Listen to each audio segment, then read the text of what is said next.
Petro wa kwanza 1 mstari wake wa 21, ambao kwa yeye mumekuwa wenye kumwamini Mungu aliye mfufua katika wafu, akampa utukufu, hata imani yenu na tumaini lenu liwe kwa Mungu. 22, mkiisha kujitakasa roho zenu kwa kuitii kweli, hata kuifikiria upendano wa ndugu usiye na unafiki, basi jitahidini kupendana kwa moyo, kwa kuwa umezaliwa mara ya pili, si kwa mbegu iharibikayo, bali kwa ile isiyoharibika, kwa neno la Mungu lenye uzima, lidumulo hata milele. Amen. Hallelujah. Amen. Astawini.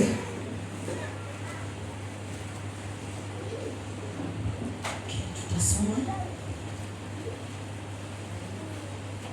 21. Oyuĩ mũtuĩkĩte agwĩtĩkia Ngai na ũndũ wake, o we Ngai ũrĩa wamũriũkirie oime kũrĩ arĩa akuũ, akĩmũhe riri, nĩgetha mũtũũre mwĩtĩkĩtie na mwĩrĩgĩrĩire o Ngai, kuona atĩ nĩ mũtheretie mĩoyo yanyu nĩ gwathĩkĩra ũhoro ũrĩa wa ma, mũgagĩtuĩka a kwendana na ariũ a Ithe witũ hatarĩ ũhinga-rĩ. Endanagai o kwendana na ngoro cianyu, nĩ ũndũ wa ũrĩa mũciarĩtwo rĩngĩ, mũciarĩre ũrĩa ũtoimanĩte na mbeũ ĩrĩa ĩbuthaga, tiga o ĩrĩa ĩtabuthaga, na ũndũ wa ũhoro wa Ngai, o ũhoro ũrĩa wĩ muoyo na ũtũũraga tene na tene. Na hilo ndilo neno lake Mwenyezi Mungu. Amen. Petro anazungumza mambo ambayo anataka tuyapokee mchana wa leo, na anaanza na kusema ambao mliomwamini Kristo Yesu, ya kwamba alikufa na akafufuka kwa sababu yenu, na tumaini lenu liko Mungu. Tumaini lenu liko Mungu. Amen. Amen. Petro anazungumza kwa watu ambao tayari kuna kitu kipya kimefanyika juu ya maisha yao, ya kwamba pale mbele walikuwa mbegu, na ile mbegu haikuwa nzuri sana, lakini sasa wamefanyika kwa sababu ya kitu kinaitwa kuamini. Namba 1, kumwamini Mungu na kuweka tumaini ndani ya Kristo, na kile kimefanya waweke tumaini na imani yao ni kwa sababu ya kufa na kufufuka kwa Yesu mwana wa Mungu. Hapo ndipo ninataka tutangulie pamoja na wewe, nikuelekeze, nikwambia kwamba wakati ambapo ulikuja hapa duniani ukiwa mtoto wa Mungu, na ni sawa, Mungu alikupatia nafasi ya ujichagulie kule ambacho unataka kukaa na upande ule unataka kuishi. Kuna watu saa hii hawajaokoka, wangali katika upande wa dhambi, lakini kuna wale ambao wamekubali tayari kuokolewa kupitia kuamini na kuweka imani yao ndani ya Mungu wa mbinguni, wamefanyika mbegu. Angalia mtu, mwambie wewe ni mbegu. Haleluya. Tayari wewe hii mbegu ilipatikana kwa njia ya kifo ambacho si cha mwanadamu wa kawaida, lakini ni katikati kufa na kufufuka kwa Yesu mwana wa Mungu, kukawa na imani na tumaini mbele yake Mwenyezi Mungu. Sema amina. Mbegu ikaweza kuonekana, na leo ninataka nizungumze kuhusu mbegu ya Mungu. mbegu cia Ngai iria ci gũkũ nĩ nyingĩ, nĩ nyingĩ mũno, na mbegu za Mungu ambazo ziko hapa zitikoma. Amina, hazitakauka. Zile mbegu za Mungu ambazo ameachilia katika madhabahu ya hata wageni ambao wamekuja na watu wa online ambao wananisikia, yeyote ambayo ni mbegu ya Mungu, kuna kazi imefanyika, na haikufanyika ya kawaida, ilifanyika kazi ngumu kupitia pale msalabani ndio tufanyike kuwe mbegu. Na naamini kwamba wale wa mama wanapanda, hata kama anarudisha ile mahindi alikuwa nayo, lazima anachagua. Now the point number one, because of the time, kama wewe ni mbegu ya Mungu, lazima uwe kuna mahali umechaguliwa. Yeyote ambaye anafanyika the seed of God, kuna mahali ambapo unachomoleagwa. Inawezekana mlikuwa mnakaa chini na walevi kutoka asubuhi, kutoka jioni mpaka asubuhi, alafu mnarudi kwenu, mifuko yenu haina chochote, lakini Mungu akikuangalia akaona hii ni mbegu yangu. When we come to the seed of God, Mungu anachagua. Wamama wakipanda, hata wazee wakipanda, si kwamba wanaendana shamba wanachukua na yote wanaifanya kuwa mbegu. Sasa wakati ambapo mama yetu tulikuwa tunalima shamba, viazi ile tulikuwa tunatoa, angetuambia ile tunarudisha. Hii ni ya kurudishwa na hii ni ya kukula. My father, ninene nisinene hapa, kuna ile ya kupanda na kuna ile ya kuku. Sasa niangalie mtu muulize, ona tani mbeu ya mthepole ni yako liyo kana ni yako hatu.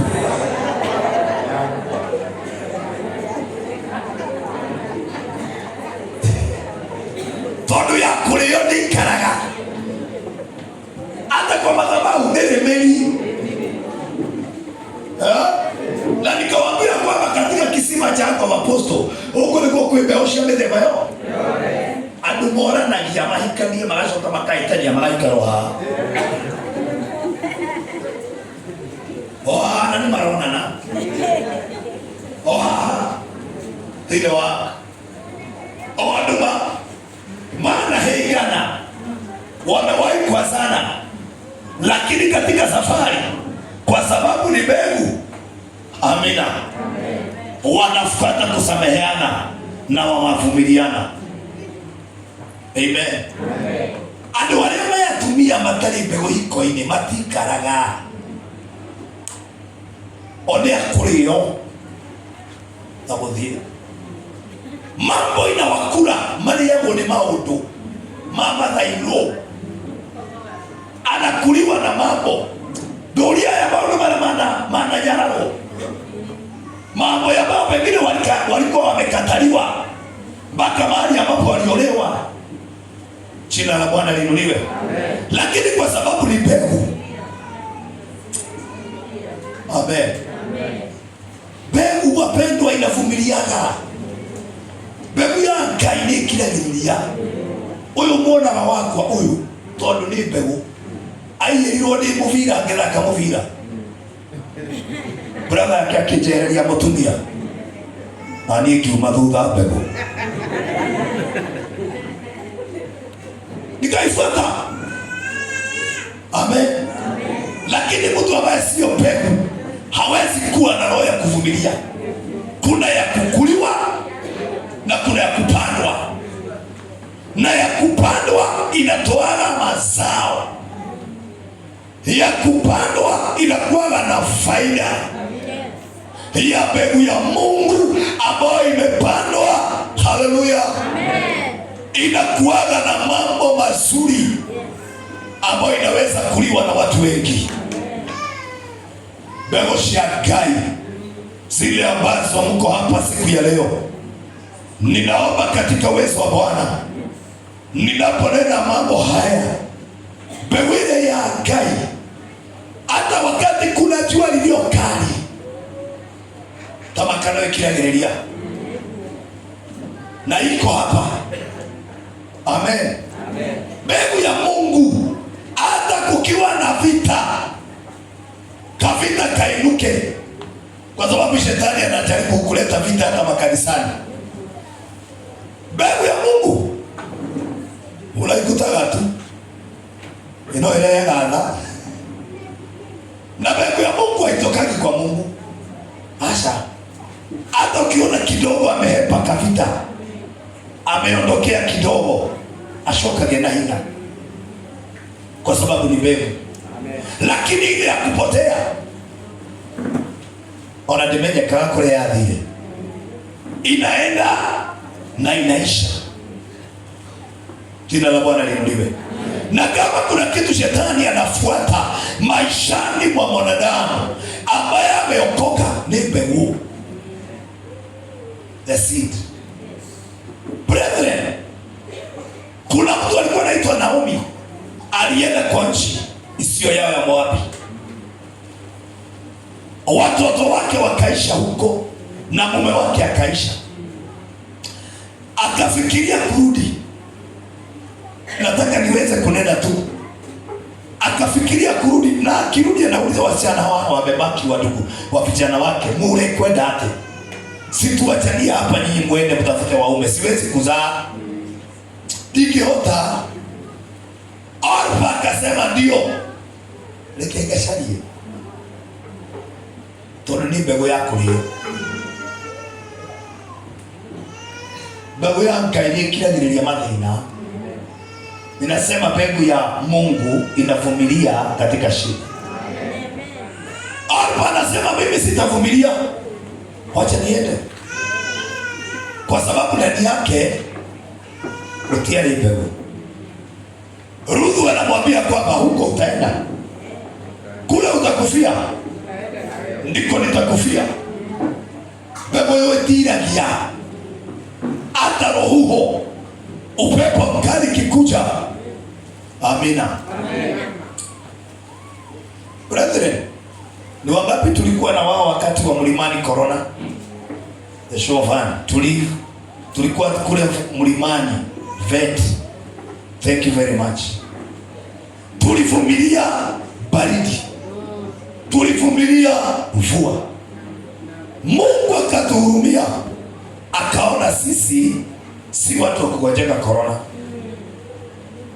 Na gikono ukiririe corona na ikuje na iende, wewe mbegu ya Ngai. Wewe ni mbegu ya Mungu. Tafikiria kule mundu wa Ngai. Bwana sasa.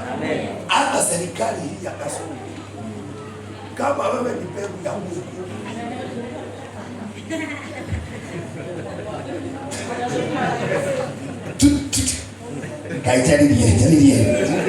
kaitaririe nilogatiriri, tutatoboa tu, kwa sababu sisi ni mbegu. Si Pastor Jacob apigiwa makofi kwa kunitia nguvu. Nimekuja kuongelesha mbegu ambayo hii mbegu, amen, hata mwingine akikuja na tukaikaushia situation, mbegu ya Ngai no egetinda wasali vitu inakuaga tu. Hiyo magia hali zinakuja inaiacha. Ruthu akavumilia na akaandamana pamoja na Naomi. Na ninaamini Naomi alikuwa anapita wa mama wakimuita Naomi, na waambia msiniite Naomi, utaimara neruo. Ruthu alielewa, wakaenda kasafari, kwa sababu ni kutoka kwao mpaka warudi, kutoka Moabi mpaka kwenda kwao is a distance.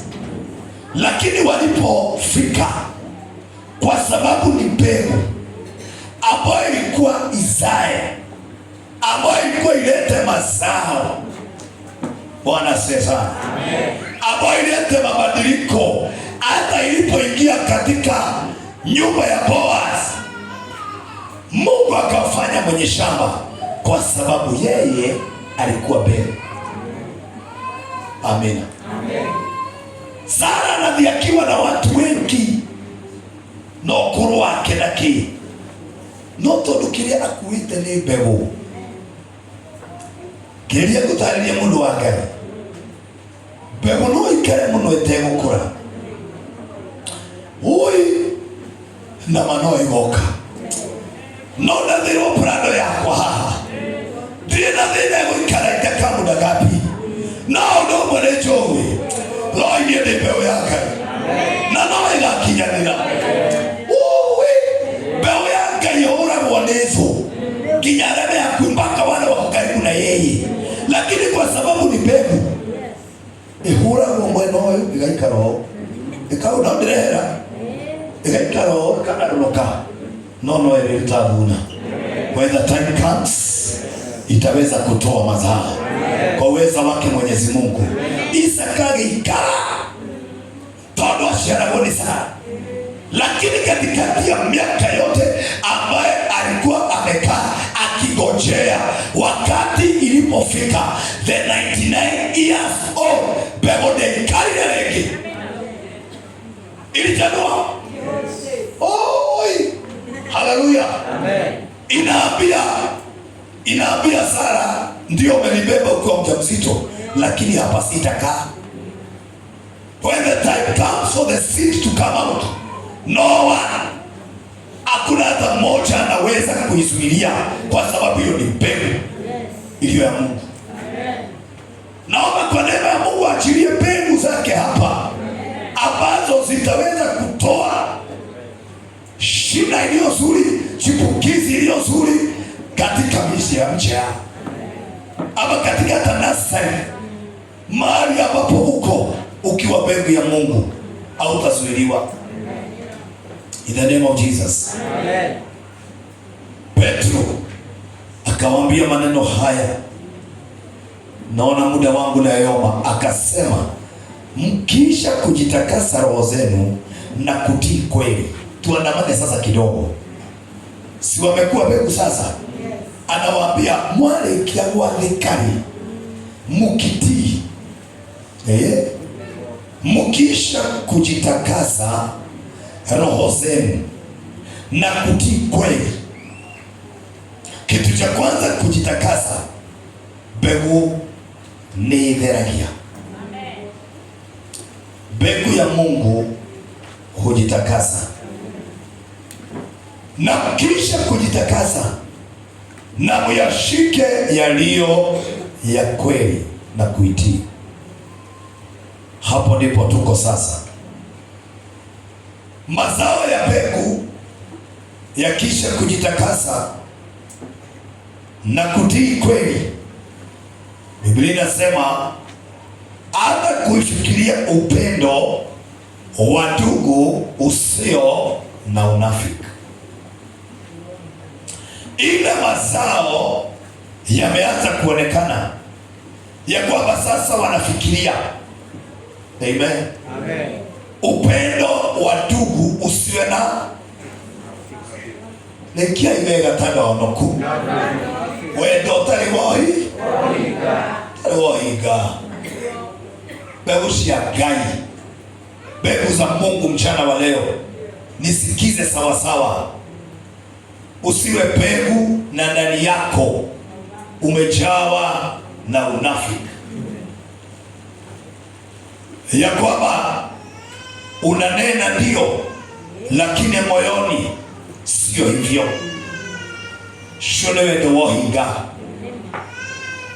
na Biblia imesema upendano wa ndugu kwa ndugu, brotherhood love. Upendo wetu, Mungu wa mbinguni atusaidie tunapokula pamoja na kunywa pamoja, ya kwamba upendo wetu hautakuwa na unafiki. Haitakuwa na nini? Unafiki. Anasema basi jitahidini kupendana kwa moyo. Ikirira ikeo tini ni bidii ya kupendana kwa moyo. Petro anasema kupendana kwa moyo kwa sababu gani? kwa sababu upendo mwingi ya watu ambao wameokoka imejawa katika mdomo, lakini upendo Mungu wa mbinguni ambaye anaipendezwa nayo ni upendo ambayo yuko katika moyo. Are you here today? Yes. In this service ambayo ni upendo, kuna maneno kadha nataka niongee na wewe mtu wa Mungu, ninapoenda kukuletea mbegu moja ya Mungu alafu nimalizie. Leo tunapokula pamoja na kunywa pamoja, Baba, kama kuna kitu anaangalia ni upendo ambayo unatoka ndani ya moyo, maana kile ambacho kinatoka ndani ya moyo, amina, amen, kinapitia kwa kinywa. Hicho ni jambo ambalo ama kitu ambacho kinaweze kudumu. Yesu alikuwa na Petro na walitumika na yeye, walidumu na yeye, na Yesu anawaambia kwamba jogoo italia mara ya tatu na kuna mtu atanikana. Lakini Petro anasema yeye hawezi kumkana huyu Yesu. Kinywa chake kinamwambia mimi siwezi kukana. Lakini kisoma kitabu cha Mungu katika Yohana, Luka imerudia, naona ya kwamba anakutwa mahali akiota moto unaulizwa, na si wewe ni mmoja wanafunzi wa Yesu? Akawasha. Anakutwa mara ya pili, si wewe ndiye mmoja wa Yesu? Asema hapana. Ya tatu jogoo akalia na anaulizwa ya kwamba ningetiwe. Anasema hapana, sio mimi. Wapendwa, mambo yote ambayo tunaongea na mdomo yanaweza kutuletea hukumu, maana Biblia inasema ya kwamba ni mtijeri mwebeo ya Ngai. Haleluya, amen. Kwa nini kama wewe ni mtu na mbegu ya Mungu uingie katikati ya wawili na maneno ya mdomo wako uweze kuwatenganisha?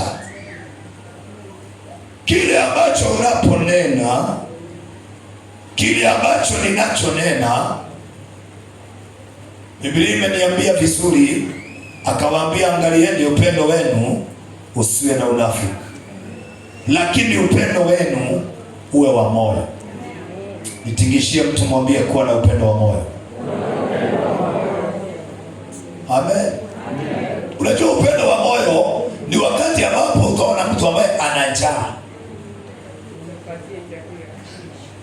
autamwambia makashakata, barikiwa, fanikiwa, enda uone Mungu, Baba akutangulie. Hiyo hata itamsaidia. Kama yule msichana ameshuhudia hapa akasema alikuwa anamwambia mambo ambayo imsaidii wakati huo.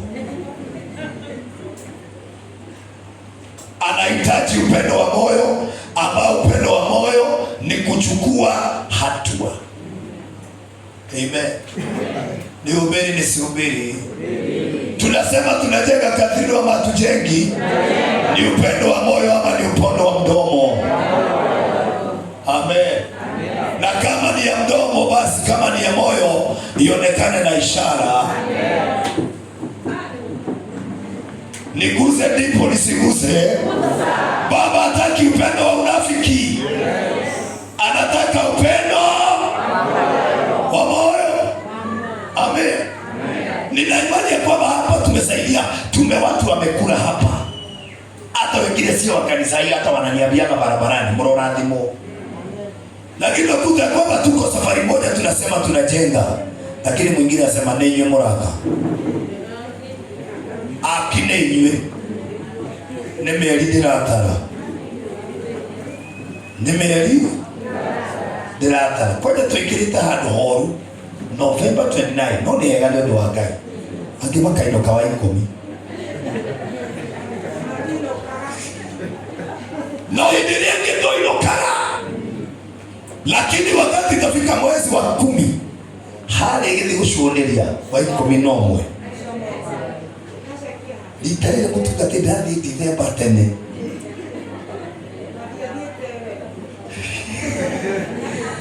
sababu hata wengine siku nimeenda, I have no problem. Tangulia mapema. Lakini utafanya kama mtu alikuja kuniambia ile pesa nienda nayo iliisha kabla ya Christmas. Ikanibidi nianze kukopa. Aje lilio haha. Githeka na ngoro. Upendo. Amen. Amina. Upendo ukuruona diadhi. Kuwe na mtu ambaye ameitana. Hata pengine harusi kuwe hapa. Lakini siku ile ikataona wakati ambapo wewe unahitaji watu, ndio ndio umeshughuli. Mwathani dawa ya ndoa ya nane mathi. Sade toro ni yako rutao mothe ni yako ya Ngai wa kama shirika maboka. Wakuje tu tujenge kadhitu. Wapewe upendo wa kujenga kadhitu. Haujawahi na wakati ambapo unahitaji watu ndio hiyo siku waonekane. Hivyo ndio tumebehango. Wanakuwa na shughuli mingi. Na sasa hiyo ndio wewe unahitaji. Haikuwa upendo wa moyo. Ingine inakuwa hapa. Si unafiki na neno hinga. Ndio ha. Ha ni hega mno ha. Ha ni haragia hega mno. Ha. Yai. Lakini nimeshamaneti na ndio sio. Hata wakati mlikuwa mnatafutana wakuwa na kuolewa. Hakurule kwendete chigua ga corona diria gotu. Alea makali na gazeti yake. Lakini kwa sababu anajua kile ambacho spark ya kile anatafuta hakiri wetu wewe. Damu hoya thĩinĩ wa rĩĩtwa rĩa Jesũ. Mbeũ ya Ngai. Ngai arenda wendo. No nĩ wendo wako. Amen. Wendo wako mũndũ wa Ngai. Kegurutani. Upendo wa mdomo inaishaga na sauti. Lakini upendo wa moyo it is everlasting. Inaishi milele. Watu ambao wanapendana na midomo, hata wanalika ambao mko hapa, kama utapendwa na mdomo. Upendo wa mdomo generation na wale wanapendana na wanaulizana, single mothers na fathers. Au mko in the house, Bwana asifiwe sana. Wendo wa kanwa. Uliaga chipsi. Ukani wendo wa kanwa, ukale sausage. Roshumu wa shamania. Kaugadiri ya kienyeji chicken. Ndio tolu wendo wa. Baada ya mdomo ikiisha, kila wena kiogea kapi. Api. Sasa mchukua video akicheka. Abida. Wendo wake ni kula. Inaishia hapo. Maana ni ya kukula. Haya maana ndio wendo wa kanwa. Mwathani umaye gorone. Umaye gorosha ukiriria. No githiri ndo hairwo mundu mwega. Wale abaciarinde. Nigucoka. Timothy ndio shoka hapo no Ngai atutainie. Upendo wa mdomo hainaga kulast. Gitau. Damu hoera. Wendo wa kanwa utiragira koleine. Na moyo inadumu milele na milele. Bwana wabariki. Na Mungu linasema ya kwamba basi pendaneni na mimi naombea upendane. Kutoka leo na kuendelea tutapo mega chakula. Familia zipendane, kanisa la Mungu ni upendo. Mungu akawaambia, Petro akawaambia, kwa kuwa umezaliwa mara ya pili. Haleluya. Amen. Akawaambia mwisho, jitahidini kupendana kwa moyo. Kwa kuwa umezaliwa mara ya pili. Si kwa mbegu iharibikayo, bali kwa ile isiyoharibika. Kwa neno la Mungu lenye uzima. The climax is this one. Kabla jana kwa mbegu moja ilikuwa ya Mungu, Mungu alilinda sana ile upendo ambao tutakuwa nayo Baba Sani kuanzia sasa na kuendelea. Si ina covenant na Mungu wa mbinguni, ataachilia upendo. Ile upendo wa Mungu wa mbinguni anasema sisi sio mbegu ya kuharibika. Ngili moto ni mwile. Haleluya. Amen. Kuna mbegu zinaharibika hata ikoje yake kumea. Hata ikoje yake kumea. Mbegu ya kaile tagirire kauma thuna. Mbegu ya kuharibika backfire ona detagirira hata kabla itoe ichanue, hata kabla mvua ifike tayari imeharibika. Na niwaambia kwamba hata kuna wengine sio kuharibika, lakini kuna maadui wa mbegu. Ni moyo huo ni kurizo cia mbegu na igikoragwo huko kuri andu a Ngai, akijua kwamba wewe ni mshirika na wewe ni mbegu ya Mungu, anafanya tu chini vile atakumoa kanisani. Ni kaunyo gako heria mbegu dekana kule. Sikiza mtu wa Mungu, ninapomalizia, kuna adui wa mbegu na niguruma dhoshia mbegu. Amina. Amen. Akijua Israel si ni mchungaji yule msichana wetu. Yule anahubiri, naona kama atakuwa mchungaji. Ama nitumie Waithera kwa kazi ya Shiro. Waithera yule ako pale nyuma amepitia mambo mengi sana yule. Ndoa zake amepanga kadhaa na kanisa zinaharibiwa. Juzi amekuja huduma, nikamwambia wewe mbegu kirege zinge wako nikiongo mararo nake. Hizo operation zote Waithera unapitia ni kwa sababu wewe ni mbegu. Mbegu ni ridhu au maige kansa le mulimo no nitho ya mbegu. Joy ni roho no nitho ya mbegu. Ikiingia katika mbegu ina make sure hii mbegu hakuna tena. Unaona wale wa mama wetu vile wanatupikia na vizuri, ni mbegu ya jikoni.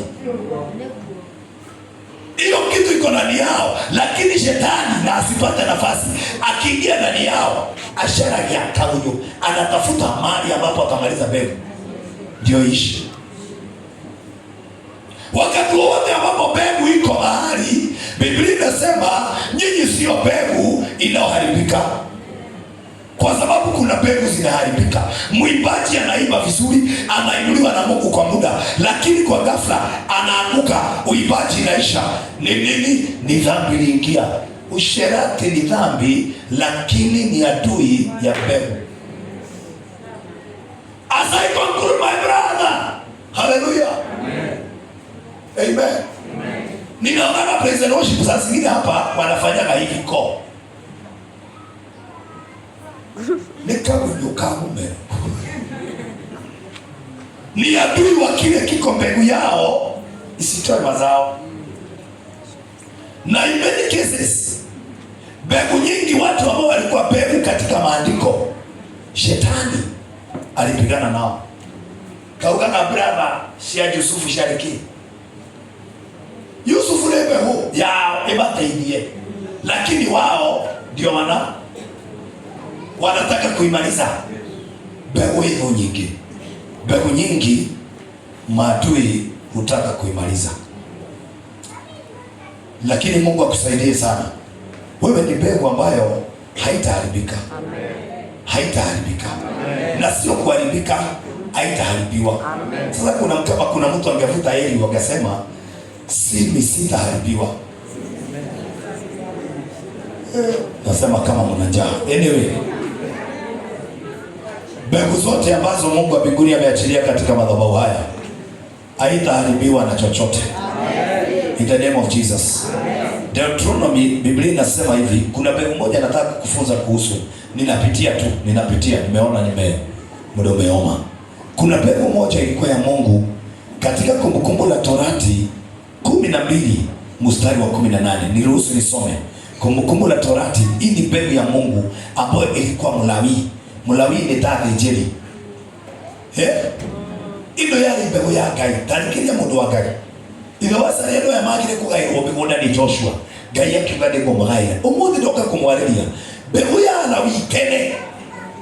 Walawi katika Israeli walikuwa mbegu ya Mungu. Amen. Na aliwahitaji wakue na hakuna kitu kikiendelea kama Mlawi hangekuwepo, kwa sababu alikuwa mbegu ya Mungu. Dorai wega na nikio wona ranginya mathiko-ini ona mundu arari muici jaribia Miriam ndaiguire na iterio maguta akarora makawa ile shiri ndigwa ko ni kinya kakiro ko bona rugaruga ogwo shiri ndigite toke atothikire kwa sababu Mlawi ni mbegu ilikuwa ya Mungu. Alikokora kinya mathiko-ini Nikole waigwa hata kukuwa na viongozi wote wanataka viti ya kwamba wao ndio wanazikana. No dhikanaga. No dhikanaga. Toni weniki. Mbegu. Ni mbegu ya baba. Haudukiwa wega mbegu ya baba. Mimi ni mbegu ya baba. Amen. Bwana asifiwe sana. Amen. Ya kwamba hata wakati watu wanakukataa wote kwa sababu ni mbegu ya baba, anakupatiana the grace. Amen. Hata kama haleluya utahubiri watu wakitoka nje wakiondoka na viti moja moja, mbegu ya Ngai ihujagia o makiumaga nginya kariki o magishukaga tondu ni mbegu.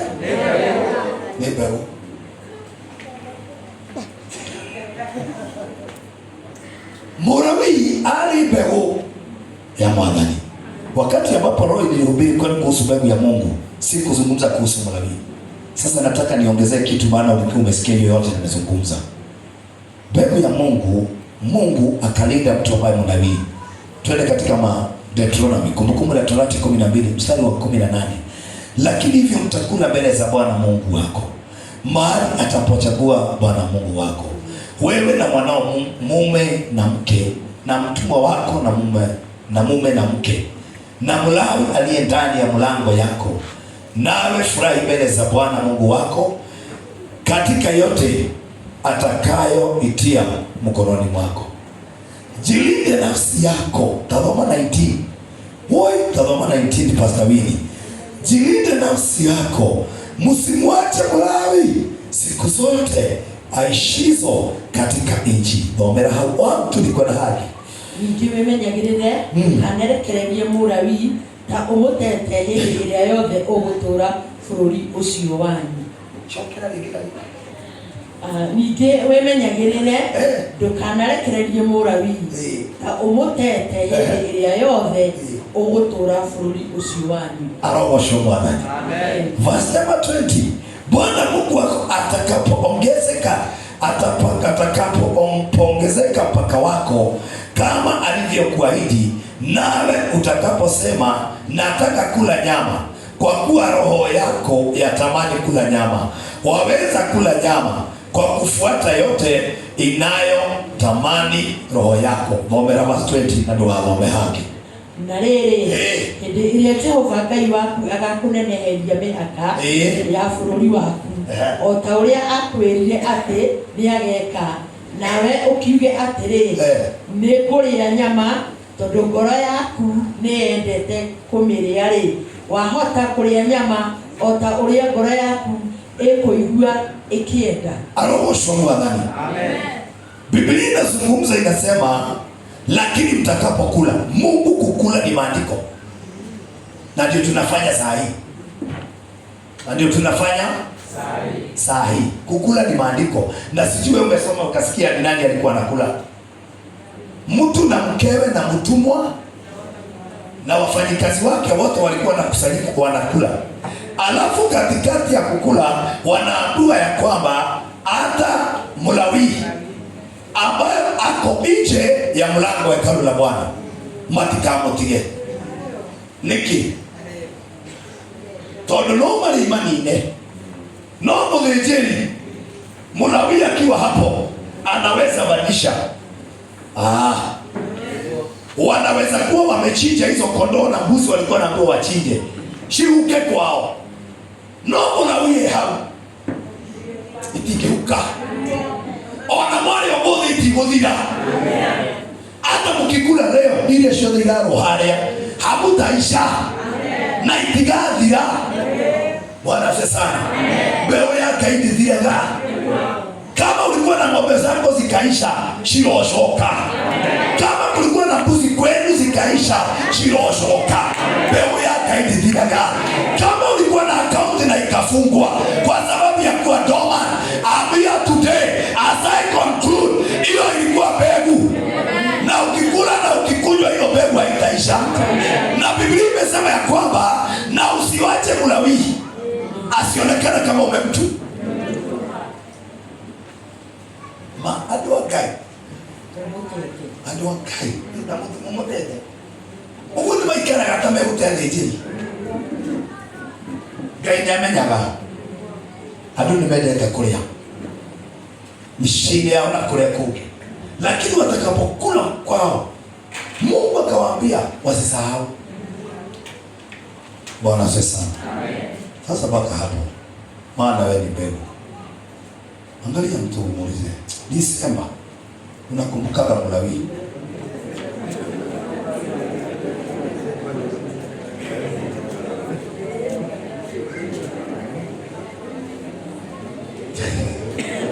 Mungu alikana todo ale chocho kile ambacho alikuwa amefutumwa kufanya, yeye alikuwa mbegu ya Mungu. Amen. Why wakikula ng'ombe zao hazitaisha. Alileha wakivuna mashamba wakule nafaka ni mwana kiwani wakule vitosha wiki ya dira nita ujilia dumoe ya shari za wasani vitosha tani shari shakora na gerera unafuna hii unakutilia ile ingine inakutilia kwa sababu ya kitu kinaitwa mbegu haikuwa inaisha. Lakini saa hii hata zile ambao tunavuna githiaga ore githikia bamu githiaga ona giki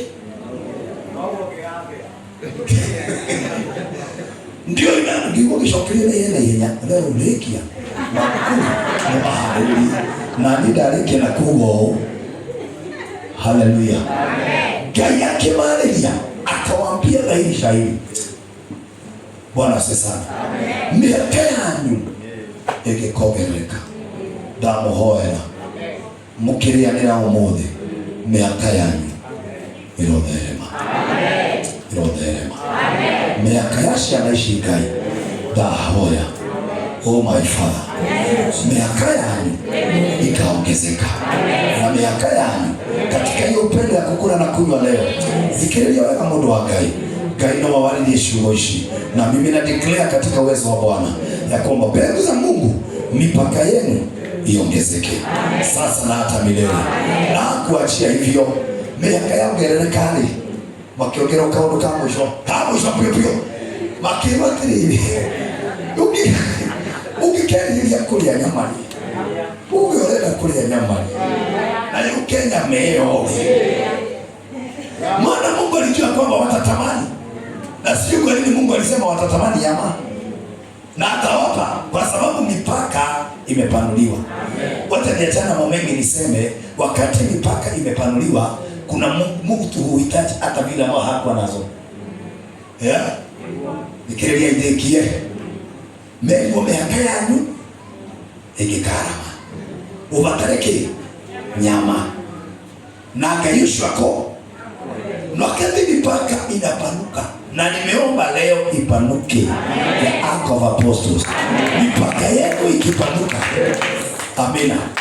Uhitaji kile hidishole mudu wa Ngai. Saa hii hebu niruhusuni. Mama Modoni anajenga mola. Ilituwa. Unafikiria hiyo mola kijenga mwaka hii ishe atemwika rahu ate no mola.